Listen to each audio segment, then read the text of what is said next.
the state of dancehall music today. What do you feel about the state of dancehall music today? Tell the honest truth. Where you feel like we are and where you feel like we should be. From my perspective, there's some good and some bad. There's some good things. You know, the new school, they tend to catch a lot of the flack, what people consider the deterioration of the music. But in my opinion, I honestly like some of the creativity you see from some of the guys. Because if you look from that era like the 90s, I think most of us can admit that the 90s artists, them, Spragga Benz, Buju Banton, Terror Fabulous, just to name a few, them they really excel. They probably say everything that any artist would have said, Bounty Killer, Beanie. Right. So I feel like at this stage, what you expect the new artists them to do, them have to go to something else creative. And with the big influence of hip hop all over the world, it's not just Jamaica, hip hop influencing Spanish music, Russian music, all over the world, African music. So to me, the artists them are just trying to do something different and then explore it. Well, it's an important thing. It's influences, right? Because what we see go on right now in the culture and the industry is the elder, the old time artists them, they want to bash the younger youths them, right? And they must say, boy, the youth them mash up the business and them lead to the deterioration of the culture and all these things. What you see my feeling about that? We kind of feel like, yo, if you did set good example and pave the proper way, right? And build and set it for the youth them, right? We wouldn't have this, right? They can't expect the youth them now for just come and, right? Plus, we have to have something correct.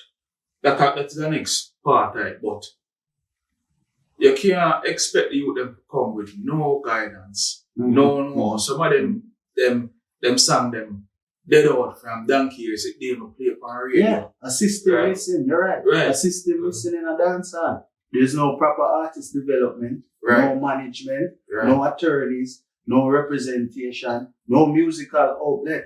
We have a few bloggers, but the bloggers more focused on the proper exactly. Right. The clickbait, the quickest thing to get some reaction. You realize again, right? Reggae music. Do we have a reggae museum? No. Right. And that's one of the main reasons when we sit down and we reason more time and think and talk. That's actually something we come up between we a whole lot of time. I'm actually surprised if I come up with more people. I talk to other people and I don't hear it as much from my understanding and Sizzler putting together a museum. I don't know the details. What kind of museum I put together? So watch this again now. In order for we move forward, right? We have to be able to assess where we've been, where we are right now, and then we can determine where we want to go, right? A lot of things were happening in reggae and dancehall, right? It only depends on recordings as far as tracks. Yes. One to books, we don't have nothing written. How much books we have? Tell me how much reggae or dancehall artists have a book where whether it be a biography or something detailed in saying, yo, this is reggae, this is ska, this is maybe rocksteady. There's no archiving. You're right. Yeah, right. There's no archiving. Yeah, one Bob Marley that I saw I had at one point. You know, where it has his music and the not just the lyrics but the music that you can actually play the music and stuff like that. But that's actually the only one I ever personally saw. I've seen studio ones, some other ones that are. But watch this again. Not many. Bob Marley kind of transcend.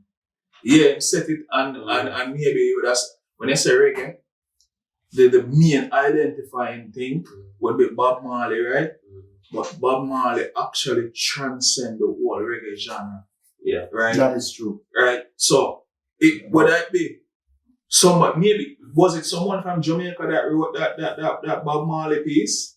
I'm not sure. Right? It might not even be the case. Most documentary I see actually the historians of reggae are actually not Jamaican. And I can Most tell you, documentary I've seen, they're from another country. so suppose me tell you, say, when me there go hunter, they have this Japanese friend, right? And when him find out to me in Jamaica one time, he say, yo, I'm gonna tell you, my most the Bob Marley tune that I love the most. And the man start sing the tune that. Yeah. And would you believe, in myself, I'm shut up. Right. Because him know the words them so precise, I didn't know them myself. Oh, that make you feel? Like, we don't appreciate Bob Marley as much as we said. You know, like how them that said Bob Marley and then you hear next man say, oh, sure, Bob Marley ain't about the artist. Peter Tasha the man now. Them start broke him down and say something else. You see me? But then when we see the Japanese youth now, the man go through tune, the man tell me, the man say, yo, them tune are my favorite tune. The man can tell me word for word. They're more students of the game for real. Right. Students of the music. Yeah. So why aren't we? I don't know. The birthplace of reggae music is weird. To me, there's bigger issues. It go all the way up, And even to the government. It's just one of those things where, you tend not to really appreciate what you have as much as the person. I mean, that don't. Hip hop seem to appreciate what they have. Why we don't do the same? I always ask that question, but what I feel is just the nature of the country, and a lot of times to the country follow the leadership. Right. For some reason, it baffled me that Jamaica seemed to not support reggae as far as the government. I see little pieces of it now, but to me it's frustrating and actually disappointing that Jamaica don't have a reggae venue. A proper reggae venue. Right. Yeah, Rebel Salute have a known venue where them Tony Rebel keep him show. But the National Stadium is a national stadium. It's not really a reggae venue. We don't have a reggae venue. I'm back to it. We don't have a museum. We have no archive of our musician. Right. Artists like Sugar Minott, Gregory Isaac. The only museums we have are Bob Marley Museum. And we have to give it to them because I'm family. Make sure them upkeep him name, right? Right. Now them have a Peter Touch Museum, which me personally was happy. I haven't been there, but I'm happy if you hear said it's up and running. Hopefully it remain open, but we need a museum to capture the entire genre of the music. I'm correct if we're wrong, in the comments, right? Yeah, in the comments. Because to me can't tell you for myself, me not aware of the majority, even the one them are living. So we have a Bojo Bantan, right? And Bojo has been through, everybody follow Bojo's story. You see me? And, from Bojo, from dancehall to him start the cultural music, reggae, you know what I mean? Till him journey will lead him to getting arrested and incarcerated, you know what I mean? Now he's back on the road, right? We'll have a documentary detail. Some of them history there, right? True. So for the new youth that may come around now. True.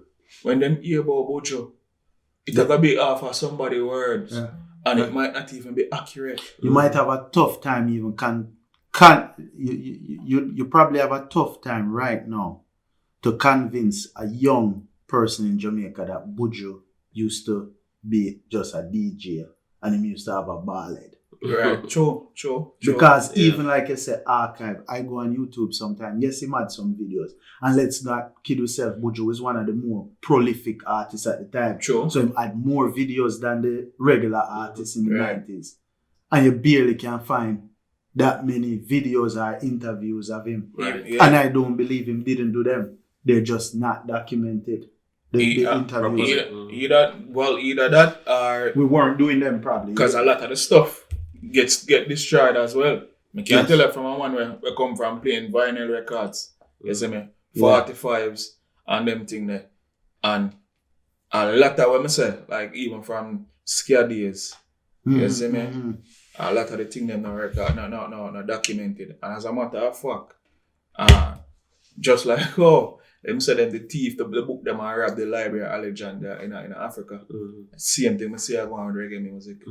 A lot of foundation music. Gone from Well, here, so Ghana, Europe. Right, You know, Ghana, say Europe, that are the you say. European, them own them. Yeah, true. And- And them collect it. Them Some of them make me feel embarrassed. Look, The amount of, Look. the extent them vinyl collection Look. is. if you want to purchase back some of them, they know how much money it costs to buy some of them records. So you're right. I think that's what we're trying to, one of the message we're trying to send, right? Right. That we're not doing a good job of retaining our own music, the culture, not just the music, but all the surrounding pieces that complement the business of And I it, think the we genre. put a certain amount of focus on the historical importance, right? In the sense of making sure that it's kept, like you said, recorded or cataloged or documented. You know But what I now mean? put everything upon the government of Jamaica, but they don't make it easy either. No. Right? No. Because from what me see, it seems that, like them will more fight the music, It's still the fight same the issue. culture, Yes. right? More than help Yes. and assess. Soca and Calypso get more support in Jamaica sometimes more than reggae music. Right? Because it's still seen as the music for the, back a wall, dirty people, as your mother said. I know uptown, we don't want that. And when they say back around, dirty people, for translation for the people them overseas or abroad, is more underground-ish. Right. You know? Right. Frowned upon. Disenfranchised so to speak. people. Yeah. True. But the music's so powerful that to me just don't understand why all these people in Jamaica, all these leaders, we say them love the country and love the music, them don't give it more support. When this is one of the actual product where we produce. Just like the coffee, just like the beach, just like the marijuana, wherever people go to Jamaica for the athlete, the music is just as powerful. True. And if you see the Jamrock cruise sold out all the time. All the time. From people from all the over time. the world. I know, so when I time them, I say, yo, I always see it and I say, yo, John, I wonder if I really go up on that cruise. But it sell out within the first week. Yeah.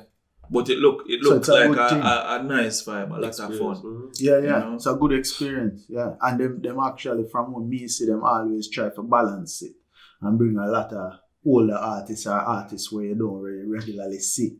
Because on this tour, I think, I'm pretty sure Professor Nuts was on the billing. Right. When was the last time so, you saw Professor So watch this now. And yo, trust me, and Professor Nuts was very influential in my childhood.